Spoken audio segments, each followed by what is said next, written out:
So it's a matter for not only a pride for me as well as for the Ministry of Rural Development that this occasion has been blessed by the presence of the Honorable CM himself. So that sets the tone and tenor of the workshop. Northeast is a priority for us, and since I am myself from Northeast, it's but natural that I will have an affinity towards this region. It's very organic for me to say that.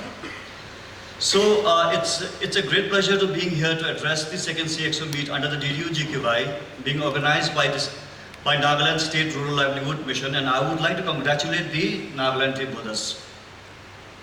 DDU-GKY, as you would be knowing, is a placement-linked skill development program and primarily focuses on opening up avenues on sustainable employment of rural poor youth.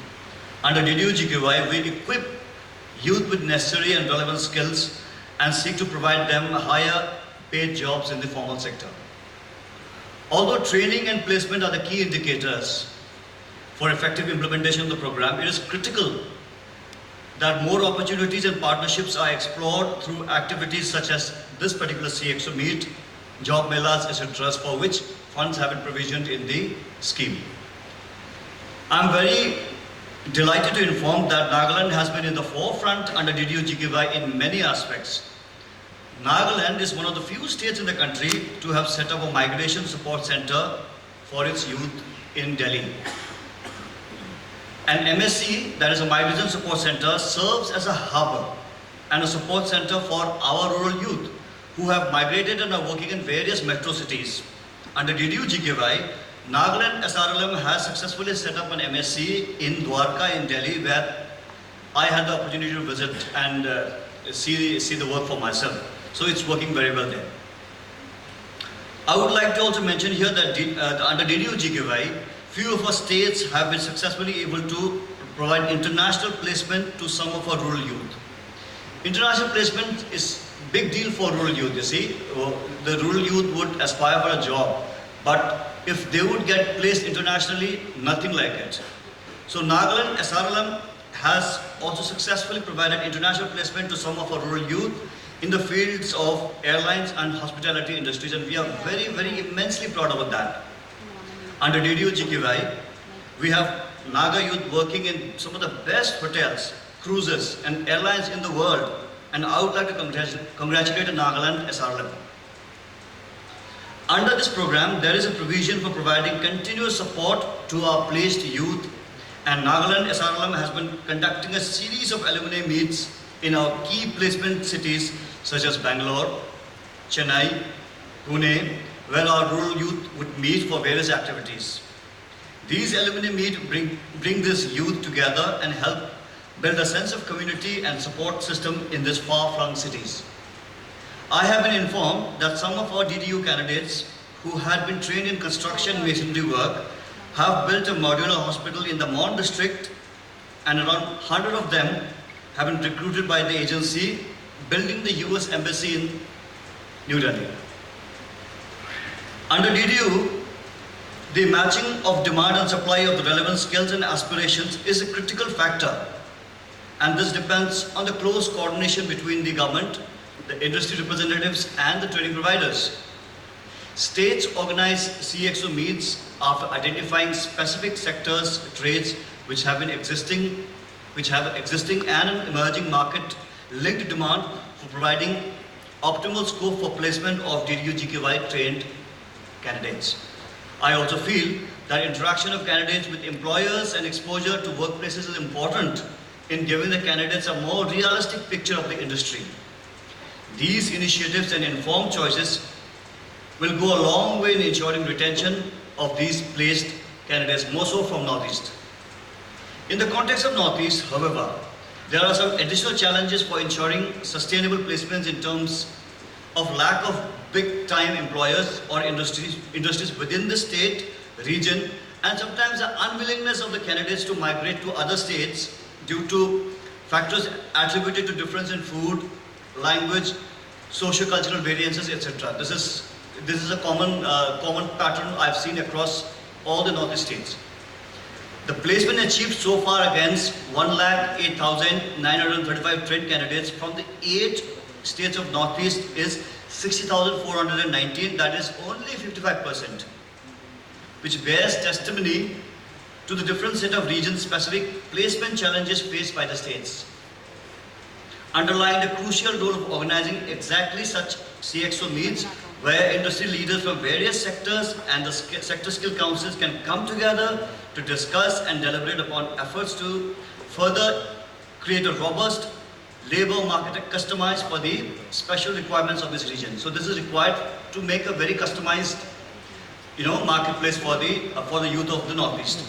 Further, such events also help explore upcoming market demands in the sectors such as e-commerce, renewable and green energy, etc. within the overall skilling and the placement ecosystem.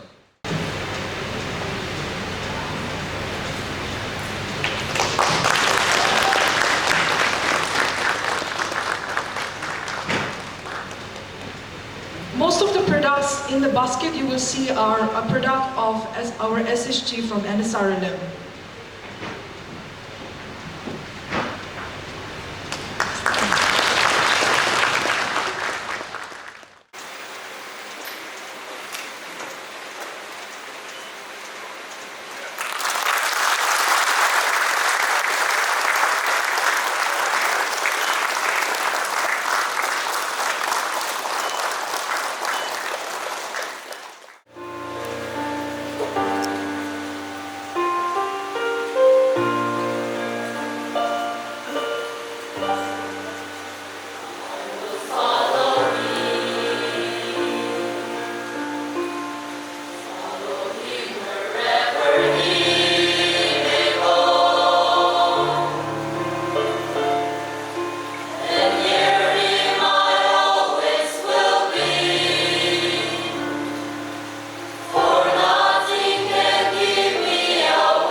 Indeed, I'm delighted to be with you this morning in this Regional CXO Meet.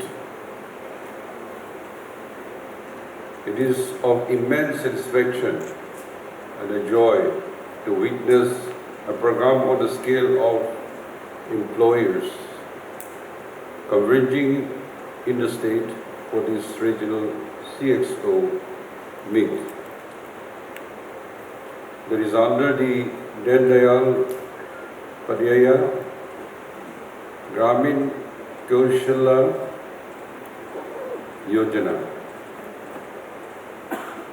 Even like this further strengthens the Government of India commitment towards the Act East policy. It has been informed that through the novel program of DDU-GKY, rural youths of northeastern India are getting opportunities to work in multinational companies and helping their household economically. It is also heartening to hear that they are getting to work in foreign countries after getting the exposure of working at home. Also in the metro cities across the country, number of rural youths coming forward to be skilled and opt for job placement in a private companies is an encouraging trend. Most of the northeastern states are dependent on government employees, which is already saturated. Today, Seeing the number of senior level representatives, the chief experienced officers from reputed companies, I have checked the list and it's about 17 and 18 companies turning up for these employers meet. It itself is a loud testament that our Northeast youths have carved a niche for themselves in the corporate world, and that you are all eager to recruit them, despite the global slump in employment opportunities. The employment potential coming to the Northeast region have a commitment towards equitable nation building. Talking about our youth, our Northeast Asian youth are adept at catching up with new trends and are ITCV with English as a medium of teaching in the schools in most states in the region. The youth have the advantage of early foundations and they make excellent human resources, particularly for IT and service industries, ready for catering not only in the country but also to the global workforce. Our youth are multi-talented and given opportunity, they will outdo their peers. And in any activities assigned to them, it can be safely assumed that companies gathered here today already have experience of employing youth from the northeastern region. There is no need to emphasize the advantages of employing them. And I heard you have been coming here for few times and already you have engaged them, selected them and given them placement in hundreds. However, to further boost performance and employment, companies may consider setting up academies for the hospitality sector as the major 5-star hotels industry and also star hotels and restaurants has a sizable employees from the Northeast due to the advantage of what I just said. Prevalence of conducive environment already exists for investment in setting up IT companies or employment locally as the quality workforce is readily available. DDU and GKY, I hope the transformation rural youth into an economically employable and globally relevant workforce as a reality. Placement links with skill employment. I'm sure you will not regret because the whole northeastern states we have constrained in state-owned resources. Particularly Nagaland, we don't have industries, we don't have big companies having establishment, and our youth has to look for jobs in the private sector outside the state. As I mentioned, the state government employees are situated and the private sector has not taken off. Therefore, this is a golden opportunity.